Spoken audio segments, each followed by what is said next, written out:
If you have a smart speaker, you have access to the entire world of NPR and St. Louis Public Radio. All the latest news and all the captivating stories. Activate our voices with yours by telling your smart speaker to play St. Louis Public Radio. Bob Burns has been a beer truck driver, a congressional staffer, and a state representative.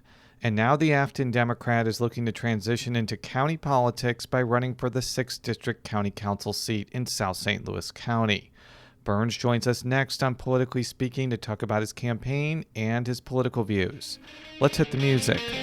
This is the Politically Speaking podcast, the definitive show about Missouri politics. It's a little complicated in Bolivar because there is a Parsons family there. But we also knew that it was important to make sure that we got to where we needed to go. You know, if you walk in a room and you're getting ready to make a decision and everybody in the room looks like you need to stop. And right now what happens in the United States Senate is as critical as anywhere else in the country. I really want the state to succeed. Well, we want everybody to know that we're all working together. I just worked hard to try to build my name where I didn't have the money. And welcome to Politically Speaking. I'm your host, St. Louis Public Radio political correspondent Jason Rosenbaum. Joining me in our guest backyard is Rachel Lippmann, one of St. Louis Public Radio's political reporters. And we are pleased to have on the show a state representative representing South St. Louis County and a Democratic candidate, the Democratic candidate for the council's 6th district. Our guest today is Bob Burns. Thank you so much. This is your first time on the show, but you are definitely not a neophyte to St. Louis politics. So as a person who has not been on the show, we want to give you an opportunity to talk about who you are, how you got involved in this crazy world of St. Louis and Missouri politics, and why you're running for county council. Well, it started actually with my parents, because my parents were Depression kids, and my dad had to quit school in the middle of the 8th grade in 1929. But luckily he got a job at the Terminal Railroad, a union job, where he stayed till he died in 1930. He got it in 1935. Well, he would come home because he'd have to work on Sundays, and we would watch 20th Century together with Walter Cronkite. My mother had to quit school in 1931 when she was a sophomore at McKinley High School, and they taught me work ethic, what it meant to have selfless leaders. So I've always had myself in a position to be a selfless leader, not a selfish leader. So Diane and I got married in 1967. We started public service right then. We worked the church we were married in. I volunteered to coach a basketball team. Then when our children were born, we started in school. She was in Mother's Club. I was in Music Boosters, Father's Club. Then I became president of Father's Club, and I graduated from Affton. I attended K through 12, and she came in 2nd grade and lived 2 doors from here, as a matter of fact. And when we got married, we decided we were going to stay in Affton for the rest of our lives, and we've done that. So I've lived here in the Affton South County community for 72 years, and it's about giving something back. We were lucky in our lives to have great parents who gave us so much, worked so hard for us, and lived the American dream, life, liberty, and pursuit of happiness. So when I got on the Father's Club, when I was 10 years old, 11 years old, we'd go to the gym at Affton High School all summer long, take our lunches, and Coach Burnett, who's still living, by the way, in his 90s, taught me something when I was 12 years old, or 10 years old. He said, "Burns, I can't hear your words because your actions speak so loudly." So I've always lived by that, and I've carried that through. And when I got to be president of Father's Club, I went over to, that was in 82, I went over to Dick Gebhardt's office to pick something up, and they asked would I like to volunteer, and I said sure. I became the volunteer that had the most amount of time in volunteering. And then I guess it was 94, the beer distributorship I worked for, I had worked there 18 years, closed. So we all had to start going back through the union hall calling every day. Well, Dick Gebhardt offered me a job on his congressional staff. So I took that job in 95, stayed till 98. I had a leave of absence from the beer truck and paid my dues. And then at that time, I'd also run, they encouraged me to run in 84 for the Affton Board of Education. So the desegregation agreement started in 1982, so I came in on the board. And when I got on the board, it was 6 members. I unseated an incumbent president. And Tim Fitch from the county council, who I've known 35 years, said, Bob, the budget chair won't answer my questions anymore. I said, this is deja vu all over again, because that's what happened to me on the Affton Board of Education. Business manager wouldn't answer my questions. So within 2 years, we had other candidates run.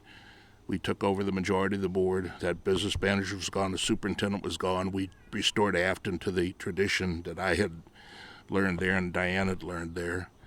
And it's about the children, and it's about giving something back. So from that, in Dick Gebhardt's office, so I was on the Affton Board of Education, driving the beer truck, and then I went to work for Dick Gebhardt from 95 to 98. I met a young attorney named Sean Kennedy, who was just starting out. Well, then he became Claire McCaskill's chief of staff when she ran and won Senate. So when he heard I retired from the beer truck in 06, he called me and said, Bob, you want to go to work for Claire McCaskill doing the same thing you did for Dick, doing outreach and being on the Speaker's Bureau and doing the kitchen table talks, and I did that. Worked for Claire till about the end of 2010. Retired from that, and I thought, well, I'm probably just going to go ahead and enjoy retirement. And then Scott Sifton was like, I'm going to run for Senate. Right, and Scott said, Bob, why don't you run for this? Yeah. And other people, too. So I ran, and I won by at least 60%. And I won in the first time I had a primary opponent. Well, we knocked on 7,000 doors in the primary, 7,000 in the general, and I won. The next time, 2 years later, I won 60% or better. I won in 16, and then in 18, I didn't have an opponent. So why make the decision to go for a county council seat? Then, the sometimes natural progression in Jefferson City is you take on the Senate seat that includes your House district. Why go to more of a local government level than continue to progress in state government? Well, the school board was local.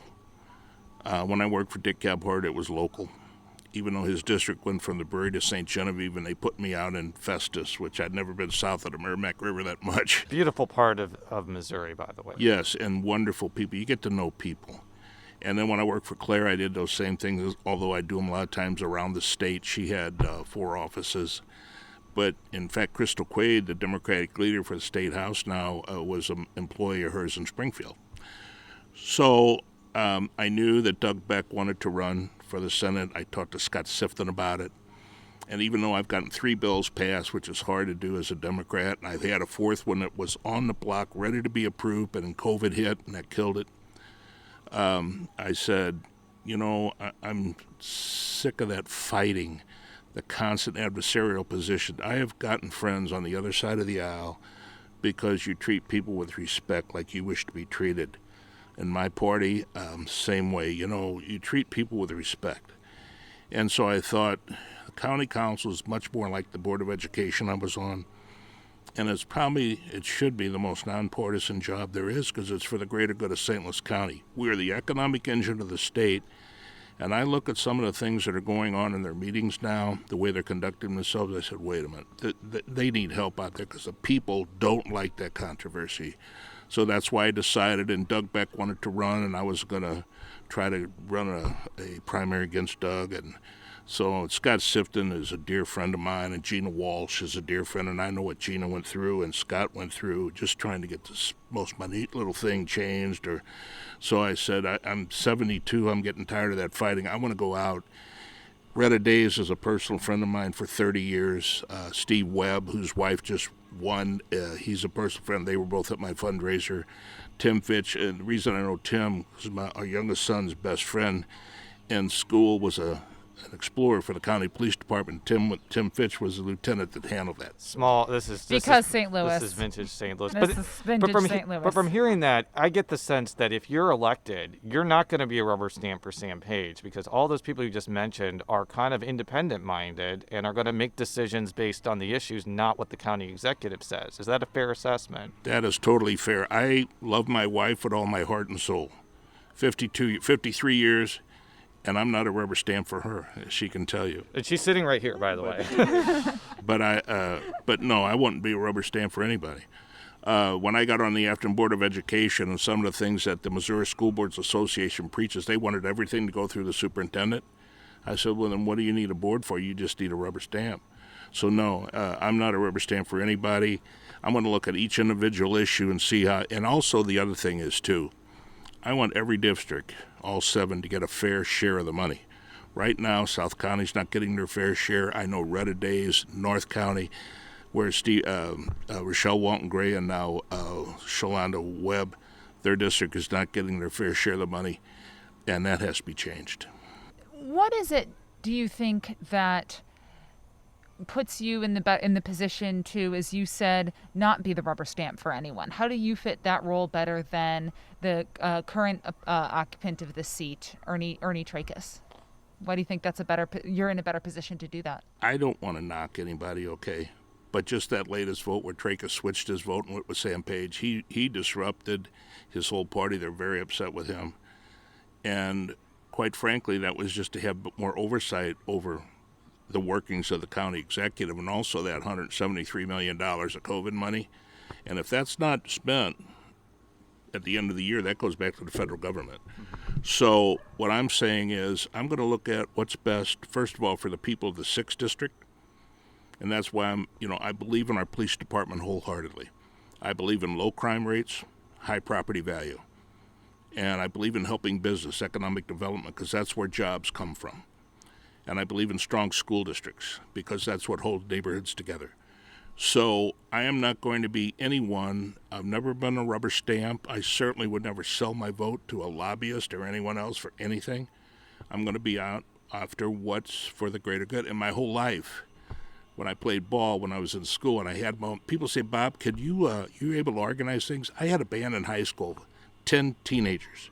I had 4 African-American singers that sounded like the Temptations. I had a girl singer and 5 musicians, trying to get 9 other teenagers to a band job, all dressed, rehearsed, ready to perform, and on time. And I did that for 2 years. So I have organizational skills. Well, as much as I'd like to hear more about that, I do want to go back to what you were alluding to before. So just you can do quick answers to that. If you had been on the council, you would have voted against giving Sam Page authority how to spend the COVID money. You would have wanted the council. I would have voted with Retta Days. I would have voted with Tim Fitch and Mark Harder. And by the way, I've worked with Harder before. There's a 54 West organization, Roads and Bridges, and another person. We don't have to reinvent the wheel. Executive Elman in St. Charles is a personal friend of mine. He was a personal friend of Dick Gebhardt. Opposite side of the aisle, but we're friends. And you look at the job he's done in St. Charles. And also Elaine Gannon's husband's down the executive in Jefferson County, doing a lot of great things. Again, I said, we're the economic engine. And I think the best kept secret in St. Louis County is South County.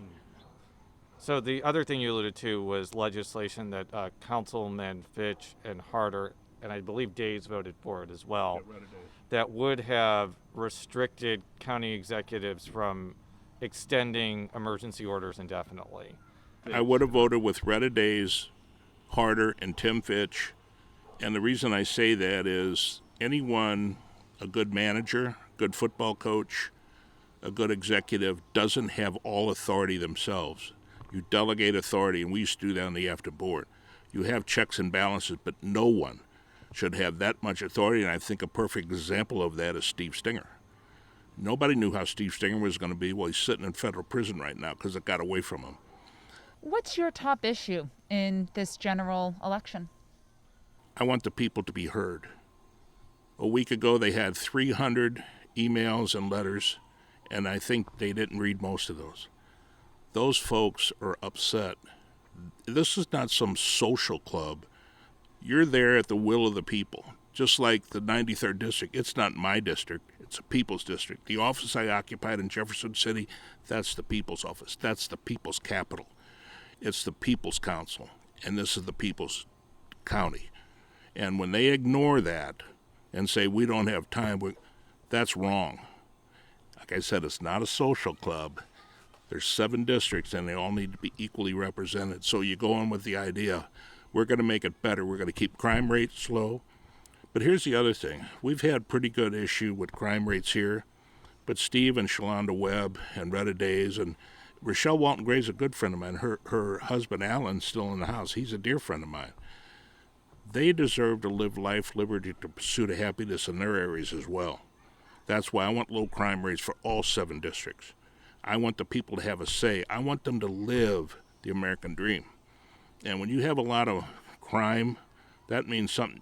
That means you're not going to cut your police department by $7 million and 100 officers. No, that Prop P money is supposed to go to make our police department stronger and better. So we know that COVID-19 is going to impact the budget of St. Louis County. It's just a question of by how much. You already mentioned that the police department should be shielded from, if not entirely, heavily from those cuts. Where then, what other cuts should be made, and are there other things that should be protected? Well, you protect the public interest and the public safety and vital services. But you need to go through that budget with a fine-tooth comb, and I think that's what Tim Fitch was trying to do. And, you don't always know about reading budgets. It's a hard thing to do. But there are people out there who are highest integrity that can help you understand every place. And that Prop P money, it's been reported, that's been squandered. That's gone to other areas, other raises that wasn't promised to the people. That's one thing Steve Stinger did that was good. He promised the people Prop P money would go for the police. Well, that was going to be my question, though, and I've asked this to other people. Do you think that Proposition P was actually to help the police, or do you think it was just to help Steve Stinger look tough for his reelection bid? It might have. Well, whatever it was, I think 74% of the people voted for it. That means they were told and they understood it was for the police department. Just for example, Officer Langsdorff that was killed in Wellston, had there been another police officer with him when they walked in that, and I used to deliver beer to that business. Yeah. He had about a 98% chance of survival. But Officer Langsdorff was not working for county police, though, correct? But it was supposed to go for the municipalities as well, and also the Northwest Co-op. Blake Snyder here in South County, he was at the Schnook store in Gravois when he answered the call about 4 o'clock in the morning, just getting ready to get off shift. He went over to Green Park, which is just right over here, by himself. The other officer was a minute behind. He walked up to the door, the kid shot him right in the face. He was dead on the ground when the other officer arrived.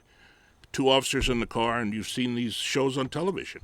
That other officer wouldn't coming up from the passenger side with a spotlight. They would have seen the kid with a gun. He wouldn't have approached the door or the window. He would have had a 98% chance of survival. Now, I don't know what people are thinking about, but when you have officers, women and men, that put their lives on the line for us just by walking out their door, that Prop P money is for our police department, period. We'll be right back after this quick break with State Representative and County Council candidate Bob Burns.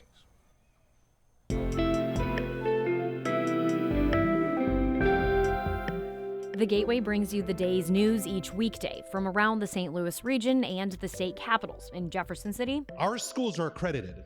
We don't need this bill. And Springfield. How many more years must pass before lawmakers see time is of the essence? I'm Abby Larico. Join me each weekday for The Gateway on the STLPR app or wherever you get podcasts. And we're back on Politically Speaking with Bob Burns, the Democratic nominee for the 6th District Council seat. I want to stay on the issue of policing because one of the big issues in St. Louis County has been trying to engender trust between black people and especially the St. Louis County Police Department. St. Louis County Police Department patrols basically all of this area. What I've noticed is a lot of cities in North St. Louis County that are incorporated, when they're given the choice about whether to go with St. Louis County or the North County Police Cooperative. They haven't gone with St. Louis County, and part of it may be cost, but part of it is I think that there's a lack of trust between the African Americans in this community and St. Louis County Police Department. What would you do to help bridge the divide between those two groups? Well, you got some great African American minority county police officers. You have Colonel Troy Doyle, who's a wonderful man, dear friend. You have 2 young gentlemen, lieutenants, who are head of the Police Association, boxing. I would do a lot of community talk and community events and talking. The issue is that's why I said it's so wrong that the county didn't read or set up a time to read all those letters and communiques that the people sent in, they're not listening to the citizens. The citizens will tell you, when you got leaders like Retta Days, Shalonda Webb, those kind of people, you can work with them.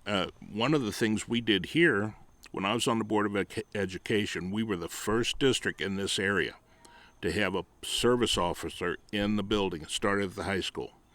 That created such a fury. But then when the kids got to know the officers, a lot of them were lady officers, and first of all, that police car parked on the parking lot deterred a lot of crime.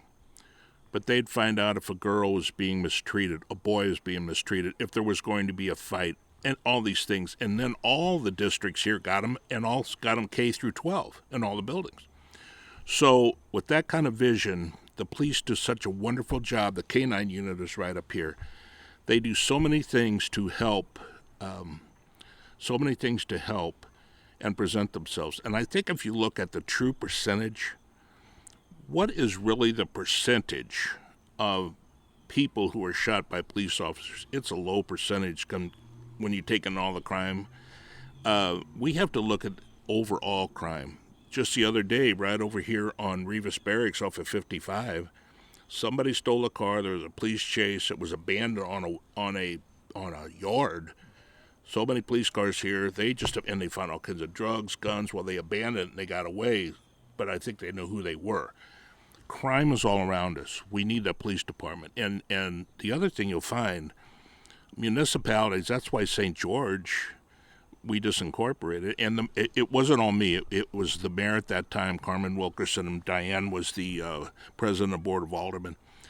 Many people got involved in that. They get to the point where they can't afford the services for the people. And I think you'll find in these municipalities, I don't want to detract anything from their officers, but if you go to the academy, a young officer, man or woman, and St. Louis County Police offers you a job, or St. Louis City Police, or the Highway Patrol, or a large sheriff's department, or large, like Maryland Heights or somebody where the pay is high, and then you have a place that is small and they can't pay you that. So I think, the better candidates are going to go to those places. I don't want to take anything away from the officers putting their lives on the line. But I think that if we can do it right, and you know what you do? What Dick Gebhardt taught me, going door to door, you listen to the people. You could make the argument, though, that the people in these communities where they feel as though they've been over-policed or the police are paying more attention but there's still a lot of high crime, that they aren't being listened to. What fundamentally do you do to get over that gap? They are saying, we want things to change. We want police to treat us better. If they feel like they aren't being heard, how do you address that issue? You're saying that you want the people to be heard, and they're saying leaders aren't listening. Well, again, just watch my actions. Retta Days, I've talked to her about it. I've talked to Shalonda Webb and Steve Webb. I talked to Rochelle Walton Gray. I said, let's get out and talk to the people. I'd be happy to come up. And I think you got to do that. You got to talk to everybody and listen to them. What problems are you having with the police? Are they not responding? Are they being arrogant when they respond? And also that Prop P money was not just supposed to go for 2 officers in the car. It was supposed to go for raises, more equipment, and also training. Officers need sensitivity training. There's new techniques all the time. The one thing I learned, that song by Alice Cooper, School's Out Forever? Oh, yeah. I thought that was going to be me when we graduated in 1966. But you know what we are? We're lifelong learners. I learned so much on the Affton Board of Education. I've learned so much in the House, going and listening to people and talking to them. I talked to Troy Doyle about this, and I have never met the new police chief, but she called me on the phone, congratulated me, seemed like a very nice lady. People want to be heard. Let's listen to our officers. What are you encountering? What are the people encountering? If it's body cameras, if it's 2 officers, 2 officers and an officer by himself or herself, a lot of times will say something that they wouldn't say maybe in front of another officer. There's certain protocols, certain procedures. And like I say, Retta Days is a dear friend of mine. She's a very professional lady. She cares about her district just like I care about here. And this is not trying to make someone put them on a pedestal. In the school district, they call it the ivory tower. the administration building. If everything revolves around the ivory tower and not around the classrooms with the kids and the teachers, something's wrong. Well, this is not about the central office. This is not about the council. This is about the people. Well, I do want to bring up something that came up a couple of years ago, and you were criticized pretty heavily for calling into the Bob Romanek show, which if you listen to it, is a pretty detestable program. I got to be honest. It's off the air now. It's off. I mean, he says all sorts of crazy things, racist, sexist things, whatever, and you got a lot of criticism for that. In addition to giving you a chance, because this may become an issue in the campaign, I want to give you a chance to respond to it. What would you say to people that questioned your judgment for calling in on those shows, basically? Well, I would say that I met Bob Romanek at a veteran's funeral. African-American Vietnam veteran, was homeless and didn't have any money, and his family wouldn't claim the body. He laid in the city morgue for 13 months. Bob and I work with the Patriot Guard riders all the time. In fact, when you drive out, it's now called Veterans Heroes Highway, but Telegraph Road around Jefferson Barracks National Cemetery, I got that bill passed through the House, the Senate, signed by the governor. It says Veterans Heroes Highway. On the bottom it says funeral processions. Because of a Patriot Guard rider, there's a group of them escorting a funeral up from south to Sheridan Road. You make a right and go into Jefferson Barracks National Cemetery. A lady made a left turn and broke in that funeral procession and killed a Patriot Guard rider. So I've worked with them a lot, and that's where that bill came from. So they called me about this funeral. They were going to give him an honors funeral at the Michaels Funeral Home down by the hill. And I went because of the Patriot Guard riders. Well, Bob Romanek was there. And they introduced me to him, and he said, "Oh, you're a state rep?" I said, "Yes." He said, "Well, what are you working on?" I said, "I've got this bill that was passed, but outside the budget, we have to raise our own money, just like the Blake Snyder signs on Gravois. Doug Beck had to raise that money." And he said, "Well," I said, "it's passed. The signs are waiting to be put up." He said, "How much is it?" I said, "It's $3,200. He took his checkbook out that day, made a check, and said, "Here." That's the Bob Romanek I knew. I never agreed with any racist statements. He and I agree on unions. He's a former police chief, on policing, on safety for our communities. He's a member of Local 600, which I am a retiree from. Children's issues, animal issues. I've done a lot with agreeing with the Missouri Animal Alliance. Animal Alliance. It's MAAL. Anyway, but that's as far as it goes, and I don't agree with any of that. And as a matter of fact, you can ask any of the colleagues I work with, like Alan Gray I mentioned, and Tommy Pearson Sr., who's a dear friend, maybe an honorary member of his church. I ran into him. He was out, and his son, Tommy Jr., who's also a minister, ran. Well, we went to an event for food pantries, and it was run by Bear Corporation. They have about 7 trucks that deliver the food. Well, Tommy, first thing he did, walked up to me, hugged me, and he said, "Bob, if I was still in, that would have never gotten out of caucus, ever.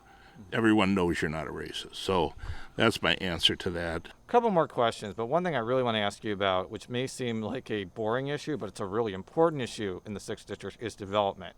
Because if you are the councilman for the 6th District, you are also basically the de facto mayor for unincorporated St. Louis County and South St. Louis County.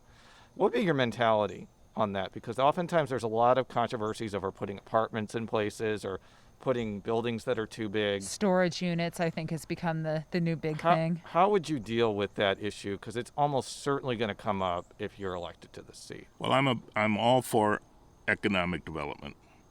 And I went out and saw that storage unit where they wanted to put it at Lemay Ferry and Old Lemay. It is a desolate waste area, and there's a building that's been there probably 80 years, deserted, and I've seen renderings of that storage facility. It's beautiful, and it wouldn't tear the neighborhood down at all. As a matter of fact, it would pay the Melville School District $50,000 a year in tax money. So economic development. There's another one, the apartment complex down the street from Royal Orleans. I was for that when Forrest Miller asked me about it 3-4 years ago. Trakas has done everything he could to stop that. They took a story off of it, and 1/4 of that's going to be for veterans. All of those things. Now, I don't believe in cheapening a neighborhood. That's why this zoning and planning, you want to talk to them. But first of all, you want to talk to the people that live there. I don't believe in jamming things in, but when people say, hey, we'd be for this, it would help, and the more people that like move into these homes, you get to a point where you don't have any more storage facility in the home, so you start storing things. That's just one issue. There's other businesses, and now with this COVID has shut so many businesses. We have to give businesses a helping hand and get them started because they hire people, and they bring tax money into the school district and into the community, plus they hire people. So our economy has been down. They asked me, too, about taxes. Well, they say that St. Louis County budget is going to be off. Would I be for a tax increase? I said, absolutely not, because the people's income has been down as well. And when they want to do that sales tax for daycare, that's the most ridiculous idea I've ever heard. You can't take public money and put it into private daycare. Their schools have daycare facilities. There's a lot of private daycare facilities that will work with people. And she did it here in our home. So I think we have to take a good look at what's best going to serve our communities. My final question for you is about the political dynamics of this district. This has typically been the most competitive county council district just because South St. Louis County is competitive territory. I believe Trakas won this seat very narrowly. Less than 1%. And I would expect that this race is going to be very competitive because of a lot of different dynamics. Why do you think that you're going to come out on top over Trakas, given that he won a very competitive race in 2016, and I'm sure he's gearing up for another one in 2020? Well, first of all, I listen to people. I talk to people. I'm out in the community a lot. And I don't just listen to say thank you. I listen to what they have to say. And I know the people in here want economic development. They want safety from the police department. And you go here from, say, Lemay, homes $50,000 to $80,000, and get out into Oakville, $2, $3, $4 million homes. They all want the same thing. They're to live the American dream for their homes, their community to be safe. And that's why I say Prop P money was so vital to spend on our police department, not cut our police department. So that's what I'm going to stand for. And those are the things that Trakas has not been for. He has not been for economic development. He's stopped a lot of issues. He'll make a statement, my office or my district. It's not his office. It's the people's office. It's a people's district. Same way with the office I occupy in Jefferson City. The people put their faith and trust in me. It's their office. It's their capital. And I treat it things like that. And there again, I'm not running for this so I can run for Senate. I'm 72 years old. This is probably your last opportunity. I'm finishing my career, and I'd love to be there 12 years, 16 years. But I'm running because I love South St. Louis County. I want to make it even better. But I want other districts to be well as well. So this is about helping in those areas. And there's a statement. If you're using it to run for another office, it's called selfish government, selfish servant. I'm a selfless server. I give of myself and my wife, and that's why I want it to be better. I'm not running to build my own ego on my own career. You'll never hear me say my district or my community. This is our community, and I've lived here 72 years. The last thing I would say, Jean Peters Baker was the head of the Democratic Party. Yeah. Never met me. I never met her, never saw her in person, never spoke to her. But she said I should resign from office. There's a lady on the St. Louis County Council, I don't want to mention her, but I've never met her, never been in a room with her, never spoken to her. And she called me a dino and that she's going to back Trakas. I would tell anyone out there, before you condemn someone, talk to them first. And before you condemn them, think if something happened to one of your children. And the way some of the people have treated me, give me an opportunity to speak to me first. Don't listen to rumors. You heard I've done something or I'm some way, give me a chance to talk to you. And that's my last word. Well, thank you so much for joining us today. We will be having an episode with Councilman Trakas in the coming days because we want to make sure the people of the 6th District are informed about their candidates. For all of our stories, stlpublicradio.org. Follow me on Twitter at @Rosenbaum. Rachel, how can people follow you on Twitter? @Lippmann, 2 P's and 2 N's. I don't think you're on Twitter, but do you have like a campaign website? Is there any place on the internet where people can find out more about your campaign? Well, they can look at Burns 4, stlouiscounty.com. They can contact me through the state office, through our email, which is bndburns@att.net. They can call me, 314-638-8299, and they can watch the Facebook things I put out. We do a lot of, what do they call it, blasting, or where you make it larger for the whole district. And we'll have mailers that go out. And enough people know me, there's ways that they can find out about me. Contact him one of those ways, and until next time, so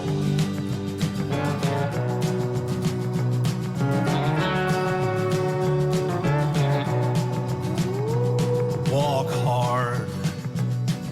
hard down life's rocky road. Walk bold, hard